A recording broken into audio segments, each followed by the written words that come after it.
The Rise and Fall of the Roman Empire and Beyond, A Journey Through Time. The story of the Roman Empire is one of ambition, conquest, and cultural supremacy.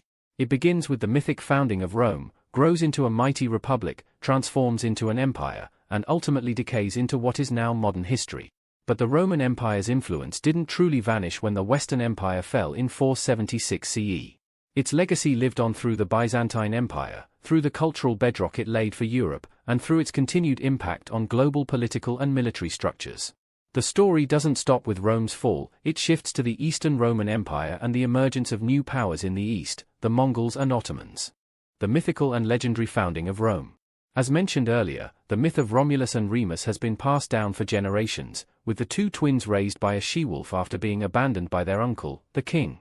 This tale of divine intervention and fratricidal ambition sets the tone for the volatile history of Rome. When Romulus kills Remus, it is said that he then founded the city of Rome in 753 BCE. While it remains mythological in nature, the core message was clear: Rome was destined for greatness, forged in blood and ambition.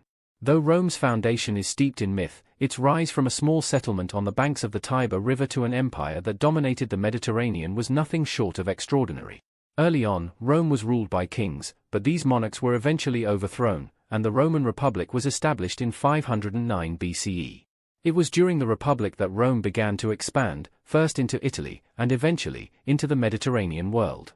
The Republic was marked by a complex system of checks and balances, with the Senate and consuls playing pivotal roles. The Roman Republic, a struggling democracy. The Roman Republic faced continuous internal struggles. The tension between the aristocratic class, the patricians, and the common folk, the plebeians, led to a system of political conflict and reform. During the conflict of the orders, the plebeians fought for equal representation and rights, and their victory eventually led to the creation of the tribune of the plebs, a political office designed to protect their interests. While these reforms brought some stability to Rome, they didn't stop the internal political instability. The constant rise of military leaders and generals like Marius and Sulla showed that the Republic was in danger of being corrupted by the concentration of military power. Military reforms and the promise of land to soldiers were used by generals like Gaius Marius to build their personal armies, often loyal only to their commanders, setting the stage for the collapse of the Republic. The rivalry between Pompey, Crassus, and Julius Caesar during the late Republic eventually led to the breakdown of the political system, and Caesar's march across the Rubicon River in 49 BCE marked the beginning of the end for the Republic. Julius Caesar, the rise of the dictator. Julius Caesar was a man of extraordinary talent, ambition, and military genius.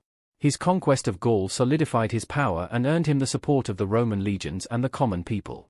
However, Caesar's rise threatened the old political elite in Rome, and his crossing of the Rubicon in 49 BCE was a direct challenge to the Senate's authority.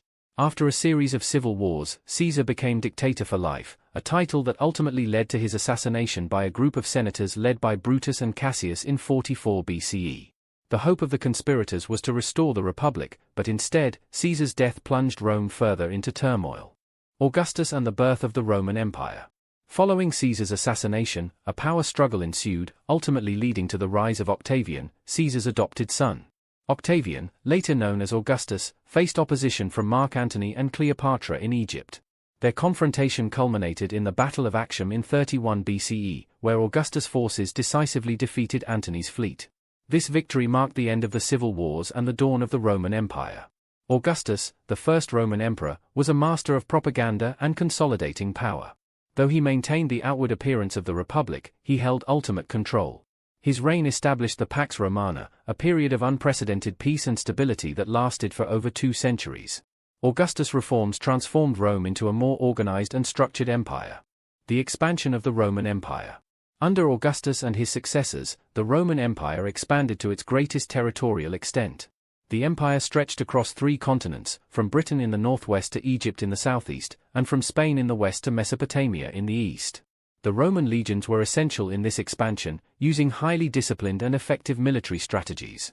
The Roman Empire's success was due in large part to its infrastructure. The construction of Roman roads, aqueducts, and cities allowed the Romans to communicate, trade, and move military units quickly across vast distances. The Roman legion was a highly organized fighting force, and Rome's military victories were often followed by extensive colonization of the conquered lands, ensuring Roman dominance. The decline of the Roman Empire. While the Roman Empire reached its peak under emperors like Trajan and Hadrian, cracks in the empire's structure began to appear.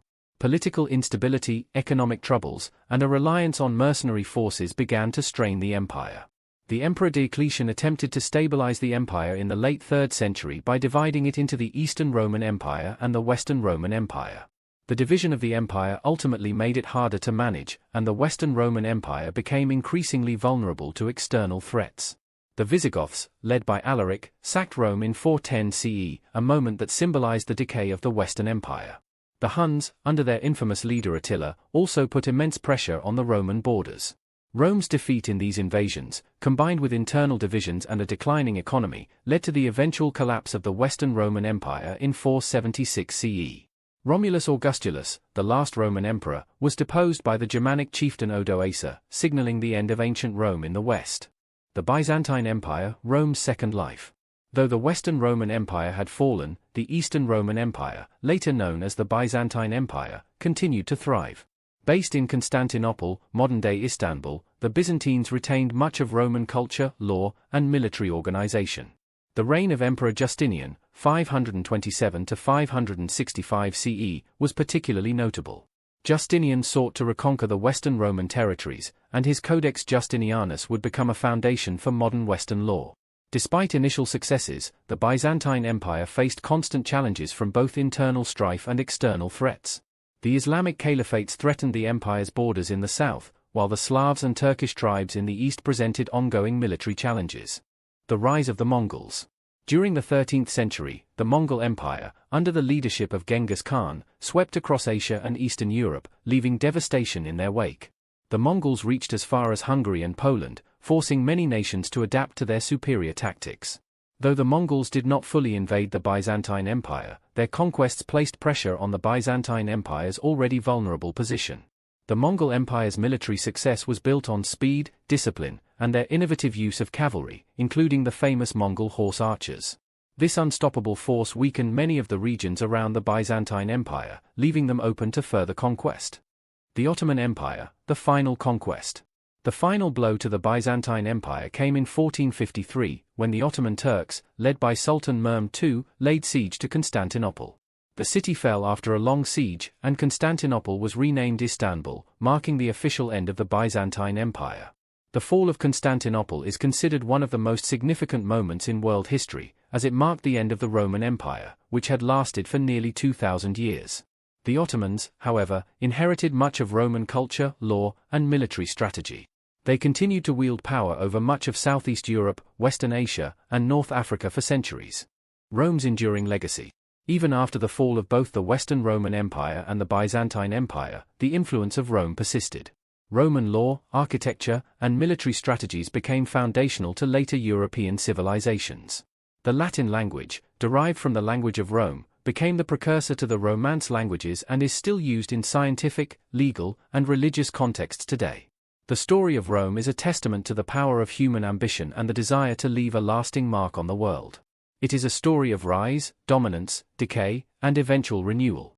From its founding in legend to its legacy in the modern world, the Roman Empire's influence is undying. Through the Byzantines, through the Mongols, and through the Ottomans, Rome lives on, not just in the ruins of its cities, but in the principles that continue to shape the world today.